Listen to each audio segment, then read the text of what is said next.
ये है दुनिया के नक्शे पर बसा हुआ छोटा सा तिब्बत, जो आज चाइना का हिस्सा है और दुनिया इसे साइजांग प्रोविंस के नाम से जानती है। लेकिन ये हमेशा से ऐसा नहीं था, बल्कि एक टाइम पर इसका सिक्का पूरे सेंट्रल एशिया में चलता था। क्या चाइना, क्या ताइवान और क्या मंगोलिया, इसके आगे बड़े बड़े एम्पायर्स ध्वस्त हो जाते थे और यहाँ के राजा किंग त्रिसोंग देस्तेन चाइना को भी अपने घुटनों पर लाने के लिए मशहूर थे। पूरी दुनिया में तब लोगों को लगता था कि तिब्बत ही वो एम्पायर है जो एशिया के भविष्य को निर्धारित करेगा और आने वाला युग इसी जमीन के हिस्से को सलाम ठोकेगा। लेकिन फिर वक्त का पहिया कुछ ऐसा घुमा कि सेंट्रल एशिया को चलाने वाला तिब्बत खुद चाइना की हाथ की कठपुतली बनता चला गया। इसकी आजादी, शांति और सॉवरेनिटी को कम्युनिस्ट चाइनीज गवर्नमेंट ने कुचल कर रख दिया। इसके खिलाफ जिसने जाने की कोशिश की उसे मौत की सजा तो मिली ही, साथ ही कुछ दशकों में तिब्बत की ऐसी हालत हुई कि उसने अपनी आजादी तक खो दी। एक बड़ी आबादी गरीबी, भुखमरी, महामारी और सप्रेशन का शिकार हो गई और जो इससे भी बच गए वो हर दिन अपनी मौत का इंतजार करने लगे। ऐसे में सवाल आता है कि दुनिया को कंट्रोल करने वाला तिब्बत आखिर इस हालात में कैसे पहुंचा? चाइना ने इस देश को कैसे बर्बाद किया? क्या भारत चुपचाप तिब्बत की इस बर्बादी का तमाशा देखता रहा? और करंटली अब तिब्बत कैसी कंडीशन में एग्जिस्ट करता है? देखिए, तिब्बत का इतिहास सप्रेशन, भुखमरी, महामारी और मासूम लोगों के खून से लथपथ है, जिन्होंने अपनी आजादी की चाह में चाइना से तो बगावत मोल ली, लेकिन सालों के संघर्ष के बाद भी इस देश ने अपनी स्वतंत्रता खो दी। वैसे इसकी स्टोरी को एकदम स्टार्टिंग से सुनाऊं तो पहले तिब्बत एक इंडिपेंडेंट नेशन हुआ करता था। इनिशियली ये 3 प्रोविंस में बटा हुआ था। पहला यूत्सांग, दूसरा आमदो और तीसरा खाम। फिर 7वीं सेंचुरी में इन्हें यूनिफाई कर दिया गया और इससे एक यूनिफाइड तिब्बत की नींव पड़ी। ऐसे में इस पर राज करने वाली पहली डायनेस्टी बनी यालोंग डायनेस्टी। इसके पहले राजा नामरी सोंगस्तेन थे, जिन्होंने अपने राज में ल्हासा को तिब्बत की कैपिटल बनाया था। आप ये कह सकते हैं कि इन्हीं स्ट्रॉन्ग राजाओं के चलते तिब्बत सेंट्रल एशिया में एक ऐसा शक्तिशाली किंगडम बनकर उभरा था जिस पर सोंगस्तेन गैम्पो, त्रिसोंग देस्तेन और राल्पकैन जैसे महान राजाओं ने राज किया है और अपने शासन काल में तिब्बत की डोमिनेसी को सेंट्रल एशिया में स्टैब्लिश किया है। खासकर त्रिसोंग देस्तेन ने तिब्बत आर्मी को इतना मजबूत बनाया कि दुश्मन एम्पायर की सेनाएं भी तिब्बत के सामने फीकी पड़ जाती थी। खुद चाइना भी तिब्बत के आगे फीका नजर आता था और ये देश तब सपने देखता था कि किसी भी तरह से तिब्बत उसे मिल जाए। तभी तो चाइना के राजा बार बार तिब्बत में अपनी बाउंड्री को बढ़ाने की कोशिश करते थे और इसी के चलते दोनों किंगडम के बीच विवाद बढ़ता चला जाता है। आप ये मान लीजिए करीब 200 साल तक चाइना और तिब्बत के बीच पावर का टकराव यूं ही जारी रहा था। लेकिन ये सब कुछ तब थम गया जब तिब्बत की डोमिनेंसी और स्ट्रॉन्ग पोजीशन को देखकर चाइना ने तिब्बत के साथ पीस ट्रीटी के लिए हाथ बढ़ाया। इसी से दोनों देशों ने फैसला किया कि वो एक दूसरे की टेरिटरी को हथियाने की कोशिश नहीं करेंगे। तिब्बतियन लोग तिब्बत में खुश रहेंगे जबकि चाइनीज चाइना में। अब आप सोच रहे होंगे कि जब तिब्बत में सब कुछ इतना अच्छा था और इसकी पावर चाइना से भी ज्यादा थी तो ये सब कुछ बदला कब?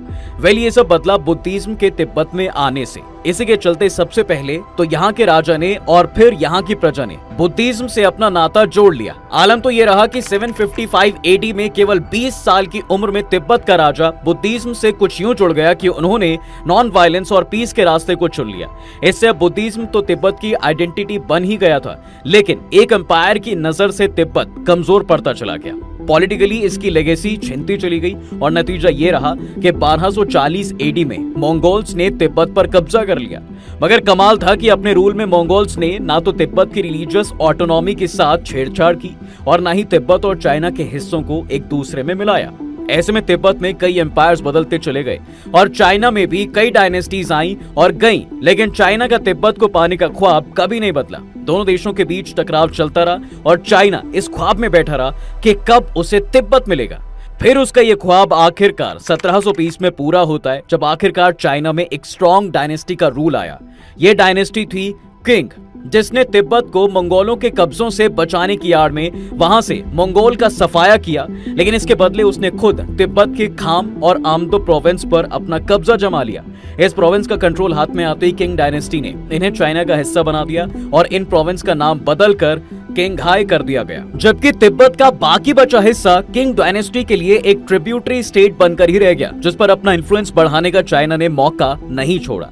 इस दौर में चाइना की किंग डायनेस्टी का वर्चस्व इतना ज्यादा बढ़ गया था कि इस एम्पायर ने नेपाल, वियतनाम, कोरिया और मंगोलिया के भी कई रीजन्स पर अपना कंट्रोल स्टैब्लिश कर लिया था और दशकों तक वहां पर राज किया। लेकिन भारत इस डायनेस्टी के रूल से अछूता रहा, क्योंकि वहां पहले ही ब्रिटिशर्स की एंट्री हो चुकी थी और भारत अब ब्रिटिश राज का हिस्सा था। इसी दौरान ब्रिटिशर्स की नजर खूबसूरत तिब्बत पर भी पड़ी और काफी मशक्कत के बाद उन्होंने तिब्बत को कंट्रोल भी किया। लेकिन कुछ साल बाद ही अपने फायदे को देखते हुए उसने चाइना के साथ सीनो ब्रिटिश ट्रीटी ऑफ 1906 साइन कर ली और तिब्बत का एक बड़ा हिस्सा चाइना को दे दिया। इसके बदले चाइना ने वादा किया कि वो ब्रिटेन को एक कंपेंसेशन अमाउंट देता रहेगा और इसके बदले ब्रिटेन चाइना तिब्बत से जुड़े मामलों में दखलंदाजी बंद कर देगा। इस ट्रीटी का असर ये हुआ कि ब्रिटेन ने अपनी जियोपॉलिटिक्स के चलते तिब्बत का कंट्रोल चाइना के हाथ में सौंप दिया और आने वाले सालों में तिब्बत चाइना के शिकंजे में फंसता चला गया और इस आजाद देश के आने वाले भविष्य का फैसला ब्रिटेन और चाइना ने अकेले ही कर लिया। 1912 में चाइना, ब्रिटेन और तिब्बत के रिश्तों में एक अहम मोड़ आता है। इस साल जब चाइना में किंग डायनेस्टी का अंत हो गया और रिपब्लिक ऑफ चाइना का जन्म हुआ, इसी मौके का फायदा उठाकर तिब्बत ने भी अपने आप को एक इंडिपेंडेंट नेशन घोषित किया। लेकिन तिब्बत की यह आजादी चाइना के साथ साथ ब्रिटिश राज को भी रास नहीं आई। उनके लिए इसका एक मतलब तिब्बत पर रशियन डोमिनेंस था और इसीलिए अंग्रेज चाहते थे कि तिब्बत पर हमेशा चाइना का इन्फ्लुएंस ही रहे। इस बात को ध्यान में रखते हुए साल 1914 में उन्होंने चाइना और तिब्बत के बीच एक शिमला एग्रीमेंट को कराया। लेकिन तिब्बत इशू पर यह एग्रीमेंट कहीं ना कहीं फेल हो जाता है, क्योंकि इस एग्रीमेंट को चाइना ने मानने से इनकार कर दिया। लेकिन ब्रिटिश और तिब्बत के बीच ये एग्रीमेंट साइन हुआ, जिसमें ब्रिटेन ने तिब्बत को एक ऑटोनॉमस सेल्फ गवर्निंग रीजन की तरह रिकॉग्नाइज किया, लेकिन ब्रिटेन ने तिब्बत को चाइना से पूरी तरह इंडिपेंडेंट नेशन डिक्लेयर नहीं किया। इसका नतीजा ये हुआ कि आगे आने वाले 40 सालों तक तिब्बत एक ऑटोनॉमस रीजन बनकर स्वतंत्र रहा और इस दौरान चाइना तिब्बत पर अपना इन्फ्लुएंस जमाना चाहता था। लेकिन खुद के देश में चल रही राजनीतिक उठापटक, सिविल वॉर और तिब्बत में ब्रिटिशर्स के इन्फ्लुएंस के चलते चाइना तिब्बत से दूर ही रहा। Now China independence and Tibet attempts to remain independent. फिर साल 1949 में चाइना एक आजाद देश बनकर उभरता है और इसी के साथ तिब्बत की शांति के दिन भी पूरे हो गए। दरअसल चाइना की राजनीति में कम्युनिज्म का उदय हुआ और माओ जेडोंग के नेतृत्व में communist party People's Republic of China ने चाइना में सरकार बनाई और माओ जेडोंग ने प्रेसिडेंट के तौर पर सत्ता को संभाला। माओ जेडोंग के पावर में आते ही सबसे बड़ी डेवलपमेंट ये हुई कि इन्होंने तिब्बत को लिबरेट करने और उसे अपने मदरलैंड से मिलाने का जिम्मा उठा लिया। माओ जेडोंग तिब्बत को चाइना का हिस्सा मानते थे, साथ ही चाइनीज कम्युनिस्ट पार्टी भी ये मानती थी कि हर हाल में तिब्बत चाइना का ही है। इसलिए उसे हथियाने के लिए माओ जेडोंग ने पीपल लिबरेशन आर्मी को ऑर्डर दिए कि वो तिब्बत में घुस जाए और उस पर कब्जा जमा ले। इसका नतीजा ये था कि 5 मिलियन चाइनीज ट्रूप्स के साथ चाइना ने तिब्बत पर आक्रमण कर दिया। अब इससे बचने के लिए तिब्बत की सरकार और सेना के पास ना तो फुल ट्रेनिंग और वेपन्स थे और ना ही वो युद्ध के लिए तैयार थे। हालांकि तिब्बती सरकार ने बीते सालों में तिब्बत को मॉडर्नाइज और मिलिट्री इक्विप्ड करने के कई प्रयास किए, लेकिन उन्हें असफलता ही हाथ लगी। साथ ही वो विदेशी ताकतों से भी अच्छे रिलेशंस स्टैब्लिश नहीं कर पाए थे, जो मुश्किल के समय तिब्बत पर चाइना का इन्वेजन रोक सकते थे। यहाँ तिब्बत और चाइना के कॉन्फ्लिक्ट को सुलझाने की एक कोशिश इंडिया से भी हुई, जिन्होंने दोनों देशों के बीच नेगोशिएशन से डिप्लोमेटिक सॉल्यूशन निकालने की कोशिश की। इसी के तहत तिब्बत रिप्रेजेंटेटिव और पीआरसी रिप्रेजेंटेटिव न्यू दिल्ली में मिले। यहाँ पीआरसी's एम्बेसडर जनरल युआन जोंगशियान ने तिब्बत के सामने 3 पॉइंट डिमांड रखी, जिसमें वो चाहते थे कि तिब्बत को चाइना का हिस्सा माना जाए, तिब्बत की रक्षा के लिए चाइना जिम्मेदार हो और चाइना तिब्बत के फॉरेन रिलेशंस और ट्रेड के लिए भी जिम्मेदार हो। चाइना के हमले से डरकर तिब्बत रिप्रेजेंटेटिव चाहते थे कि वो चाइना की कुछ शर्तों को मान ले, लेकिन तिब्बत की ऑटोनॉमी बरकरार रहे। लेकिन ल्हासा में बैठी तिब्बती सरकार इसके लिए तैयार नहीं हुई थी, जिसका नतीजा ये निकला कि नेगोशिएशंस की सारी कोशिशें बेकार गईं। डिप्लोमेटिकली का कोई भी समाधान ना निकलने पर चाइना छल या बल से तिब्बत को पाने के लिए तैयार हो गया। 7 अक्टूबर 1950 को चाइना ने तिब्बत को इन्वेड किया और छोटे से तिब्बत में हजारों की संख्या में अपनी आर्मी को भेज दिया। दुनिया को शांति सिखाने वाले तिब्बत में चाइना ने अशांति और बदहाली का ऐसा तांडव मचाया कि हालात बद से बदतर होते चले गए। तिब्बत के कई सैनिक मारे गए। तिब्बती सरकार पर नेगोशिएशन के लिए चाइनीज सरकार द्वारा भारी प्रेशर बनाया गया। इन्हीं खराब हालातों को ध्यान में रखते हुए केवल 15 साल की उम्र में ही 14th दलाई लामा को तिब्बत का हेड ऑफ द स्टेट बनाया गया, क्योंकि तिब्बत में स्पिरिचुअल गुरु को ही सबसे जरूरी लीडर्स के तौर पर देखा जाता था। लेकिन इससे तिब्बत के हालात में सुधार नहीं हुआ, इसलिए मजबूरन तिब्बती रिप्रेजेंटेटिव को बीजिंग में चाइनीज रिप्रेजेंटेटिव से नेगोशिएशन के लिए हामी भरनी ही पड़ी। 17 पॉइंट अग्रीमेंट। देखिए, बीजिंग में तिब्बत के साथ नेगोशिएशन टॉक्स चाइना का एक केवल बहाना ही था, जिसके तहत वो तिब्बत को अपने शिकंजे में फंसाने में कामयाब हो गया।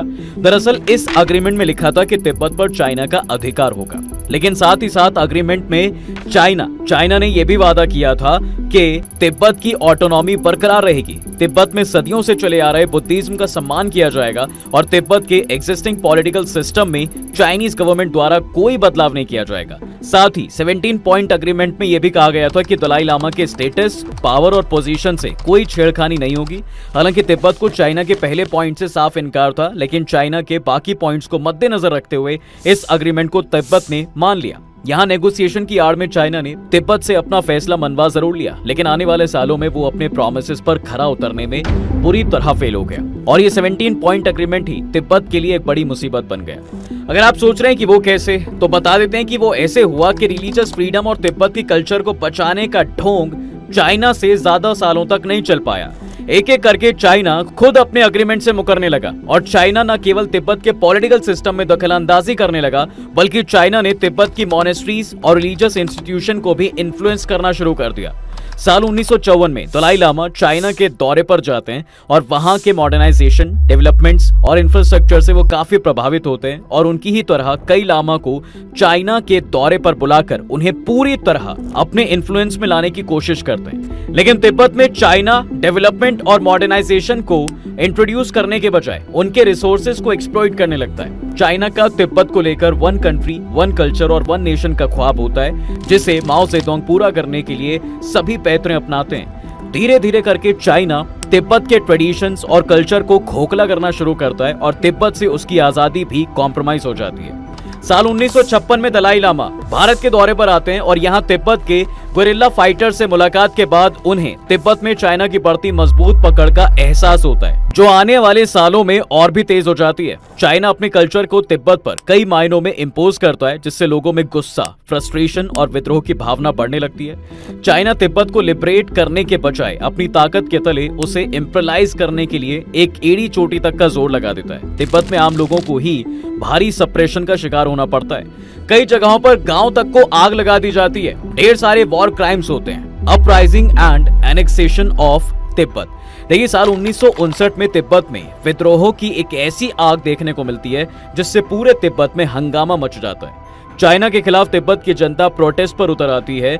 ल्हासा में तनाव हद से ज्यादा बढ़ जाता है। इस बीच चाइना सरकार दलाई लामा को एक स्पेशल थिएटर परफॉर्मेंस के लिए चाइना में आमंत्रित करती है, लेकिन उनकी शर्त यह होती है कि दलाई लामा बिना सुरक्षा और बॉडी गार्ड्स के चाइना में दाखिल हो। इस डिमांड का इमीडिएट इफेक्ट ये होता है कि तिब्बत की जनता ये मान लेती है कि चाइना दलाई लामा के खिलाफ साजिश रच रही है और उनकी जिंदगी खतरे में है। इसी के खिलाफ तिब्बत लोगों की तरफ से एक बड़ी अपराइजिंग देखने को मिलती है। अपने लामा को प्रोटेक्ट करने के लिए तिब्बती जनता सड़कों पर उतर आती है। बढ़ते तनाव के बीच जब चाइनीज गवर्नमेंट और दलाई लामा का कम्युनिकेशन ब्रेक हो जाता है, तब चाइना की तरफ से भी काउंटर अटैक देखने को मिलता है। चाइनीज सरकार अपने सोल्जर्स को तिब्बत की कैपिटल ल्हासा में भेजकर उसे चारों ओर से घेर लेती है। ऐसे में अपने लामा को बचाने के लिए जनता दलाई लामा के पैलेस के बाहर खड़ी हो जाती है।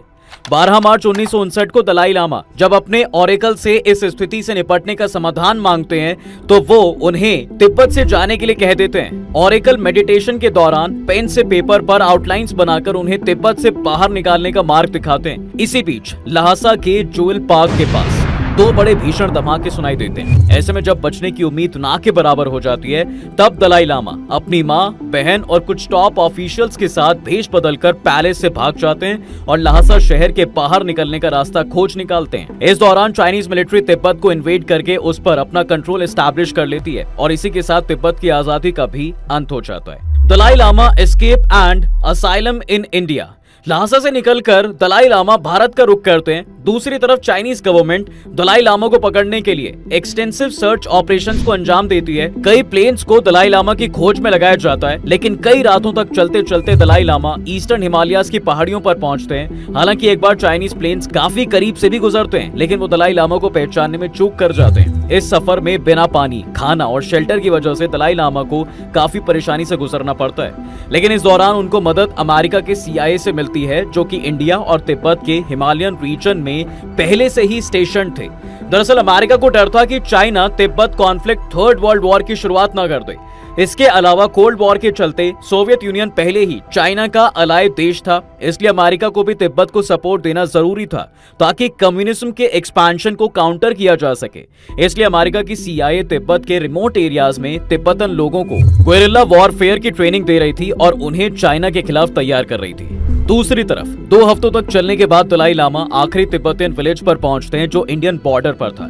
यहां से वो इंडियन PM जवाहरलाल नेहरू को चिट्ठी लिखते हैं और तिब्बत की स्थिति को समझाते हुए वो उनसे भारत में शरण लेने की मांग करते हैं। इस चिट्ठी के मिलते प्रधानमंत्री असम राइफल्स के सोल्जर्स को भेजते हैं और इंडियन बॉर्डर पर पूरे सम्मान के साथ दलाई लामा का भारत में स्वागत किया जाता है। 13 मार्च 1959 को दलाई लामा अपने ग्रुप के साथ भारत के अरुणाचल प्रदेश में प्रवेश कर जाते हैं और भारत के धर्मशाला में ही तिब्बत गवर्नमेंट को फॉर्म करते हैं। Now aftermath Dalai Lama के तिब्बत छोड़ने के बाद ये आजाद देश चाइना की टेरिटरी का हिस्सा बन जाता है। 28 मार्च को तिब्बतियन गवर्नमेंट को डिसॉल्व कर दिया जाता है और तिब्बत की आइडेंटिटी केवल इतिहास बन जाती है। चाइनीज फोर्सेस जबरदस्ती तिब्बत में अपना वन नेशन, वन कल्चर और वन रूल की थियरी तिब्बत पर थोपती चली जाती है। इसी का नतीजा ये होता है कि तिब्बत के लोगों को पूरी तरह सप्रेस किया जाता है और इनके ट्रेडिशन, कल्चर की आइडेंटिटी को नुकसान पहुंचाया जाता है। चाइना के रूल से खफा होकर जो तिब्बती हथियार उठाता है उसे अमेरिका गुएरिल्ला वॉरफेयर में कई सालों तक ट्रेन करता है, लेकिन 1966 तक जब तिब्बती फाइटर्स को कोई सफलता नहीं मिलती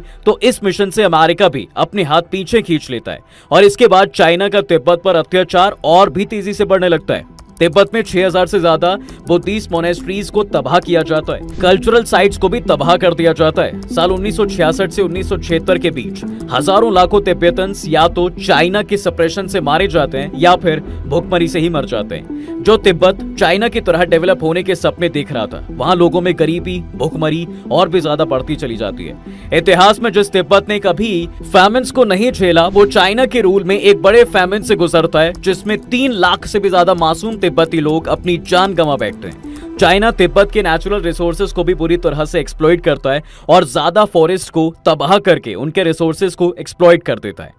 तिब्बत के खिलाफ ब्रूटैलिटी में चाइना इस हद तक गिर जाती है कि अपने न्यूक्लियर टॉक्सिक वेस्ट को वो तिब्बत में डिस्पोज कर देती है। इसी का नतीजा है कि आज तिब्बत चाइना के सबसे अंडर डेवलप्ड और हाई पॉवर्टी वाले रीजन में से एक है।